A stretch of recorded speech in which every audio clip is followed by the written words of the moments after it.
j'adore ça, j'adore transmettre et j'adore donner de l'espoir. En fait, dire aux gens, voilà, moi j'étais toute seule avec 4 gamins, j'avais pas l'argent, enfin voilà.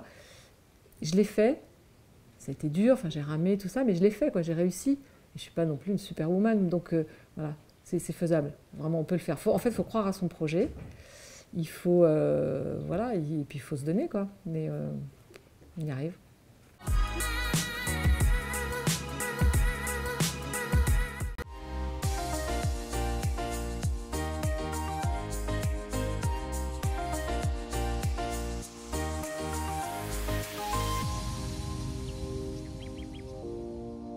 Je m'appelle Isabella, j'ai créé cette ferme qu'on a appelée en famille Graines et Ficelles, qui était à la base une ferme pédagogique. Alors c'est parti de l'idée de créer donc, un petit jardin potager pour les enfants avec des ateliers cuisine. Évidemment tout le monde me disait que j'étais folle de m'installer ici parce que c'était vraiment un terrain en friche et voilà, et que j'avais pas l'expérience pour m'installer. Et puis voilà, au fur et à mesure des années, je me suis installée, j'ai commencé à cultiver, j'ai obtenu mon autorisation d'exploiter, donc de devenir agricultrice. C'était un peu la raison pour pouvoir construire ma maison et vivre sur le lieu. Donc de mon petit jardin potager, atelier pour enfants, est devenu une vraie exploitation agricole, où je me suis épanouie, j'ai découvert la permaculture, et puis voilà, de là a dérivé plein de belles choses, puisque ça a été évolutif en fait.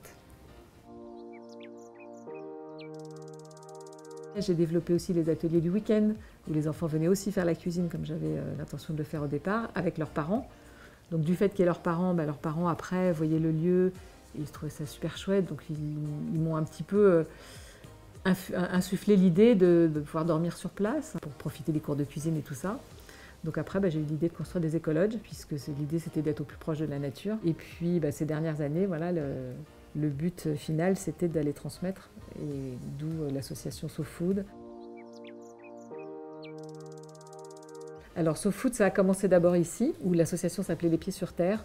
On a changé après pour SoFood en s'expatriant, parce que l'idée c'était que le mot parle à tout le monde. Mais Les Pieds sur Terre, au départ, c'était une association d'insertion, où ça nous a permis ici d'avoir des gens en insertion qui ont pu travailler sur le terrain. On avait fait des paniers, donc une vente de paniers de légumes, etc. Donc là, ça permettait d'avoir des gens qui travaillaient sur place. Et ensuite, SoFood, c'était l'idée d'aller aider les pays en voie de développement. En l'occurrence, au Cambodge, on a travaillé pour une association qui s'appelle Toutes à l'école, pour aller nourrir 1200 petites filles de l'école.